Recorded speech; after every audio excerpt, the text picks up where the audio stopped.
Bismillahirrahmanirrahim. Assalamualaikum warahmatullahi wabarakatuh. Alhamdulillah, wassalatu wassalamu ala rasulillah wa ala alihi wa sahbihi wa man walah. Para siswa kelas 10 TBSM, mari kita lanjutkan materi pelajaran kita, mata pelajaran TDO, Teknologi Dasar Otomotif. Materi kita saat ini adalah memahami rangkaian kelistrikan sederhana. Dalam kendaraan, baik mobil maupun sepeda motor, terdapat berbagai rangkaian kelistrikan untuk menunjang fungsional dari kendaraan tersebut. Rangkaian kelistrikan merupakan sambungan dari beberapa komponen kelistrikan, seperti sumber, saklar, elemen listrik pasif, dan beban kelistrikan yang dihubungkan melalui sebuah komponen yang mampu menghantarkan arus listrik. Rangkaian kelistrikan terdiri dari sumber listrik, komponen kelistrikan pasif, dan beban listrik.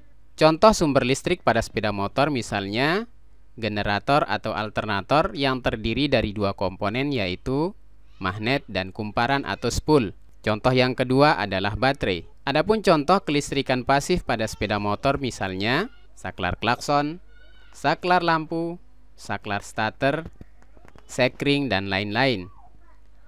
Kemudian komponen-komponen yang termasuk beban listrik pada sepeda motor diantaranya klakson, lampu, motor starter. Para siswa yang semoga dirahmati oleh Allah Subhanahu wa Ta'ala, dalam menghubungkan berbagai komponen tersebut di atas memerlukan penghantar, yaitu kabel atau bodi kendaraan.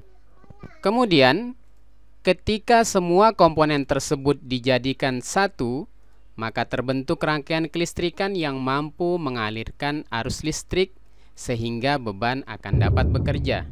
Sebagai contoh pada ilustrasi ini, beban listriknya adalah klakson. Para siswa yang berbahagia, marilah kita lihat bentuk-bentuk rangkaian kelistrikan pada kendaraan bermotor, khususnya di sepeda motor. Yang pertama, rangkaian seri. Rangkaian seri merupakan rangkaian kelistrikan yang mana komponen atau beban disusun secara berurutan. Perhatikan antara lampu 1, lampu 2, dan lampu 3. Ketiga lampu ini disusun secara berurutan. Pada rangkaian kelistrikan seri, hanya terdapat satu jalur yang digunakan untuk mengalirkan arus listrik. Sehingga apabila terdapat satu komponen yang rusak, akan dapat mempengaruhi komponen yang lainnya. Mari kita perhatikan contohnya. Salah satu kabel akan kita potong. Maka apa yang akan terjadi pada lampu 1, lampu 2, dan lampu 3? Ketiga-tiganya akan mati. Kemudian contoh yang lainnya. Kita putus kabel pada salah satu posisi, misalnya salah satu kabel di depan lampu 3. Maka hal ini akan berdampak pada ketiga lampu, yaitu ketiganya akan mati. Para siswa yang berbahagia, sifat-sifat rangkaian seri adalah yang pertama, arus listrik yang mengalir pada tiap-tiap komponen pada rangkaian adalah sama besar. Jika kita menghitung jumlah besarnya arus pada rangkaian ini, maka besarnya arus listrik akan sama pada arus yang bekerja pada lampu 1, arus yang bekerja pada lampu 2, dan sama juga arus yang bekerja pada lampu 3 dan seterusnya. Kemudian sifat yang kedua pada rangkaian seri adalah tegangan merupakan penjumlahan antara tegangan pada tiap-tiap komponen pada rangkaian kelistrikan tersebut.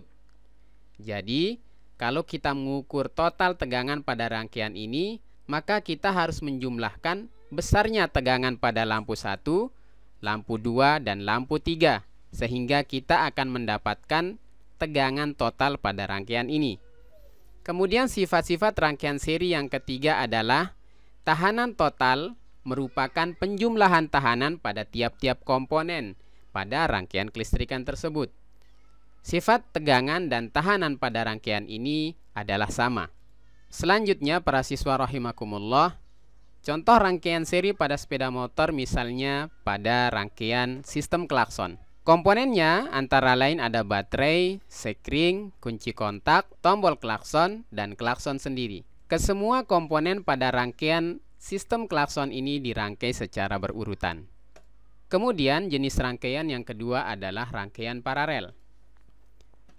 Para siswa yang cerdas, rangkaian paralel merupakan rangkaian kelistrikan di mana komponen atau beban disusun secara paralel atau bercabang. Kita perhatikan ilustrasi ini, ada beberapa sambungan kabel atau percabangan kabel di antara ketiga lampu ini. Percabangannya terdapat pada kaki positifnya yang berada di depan ini, dan juga percabangannya terdapat pada kabel masanya atau kabel negatifnya. Pada rangkaian kelistrikan ini terdapat beberapa jalur sehingga apabila terjadi kerusakan pada salah satu komponen, maka tidak akan berpengaruh terhadap komponen lainnya.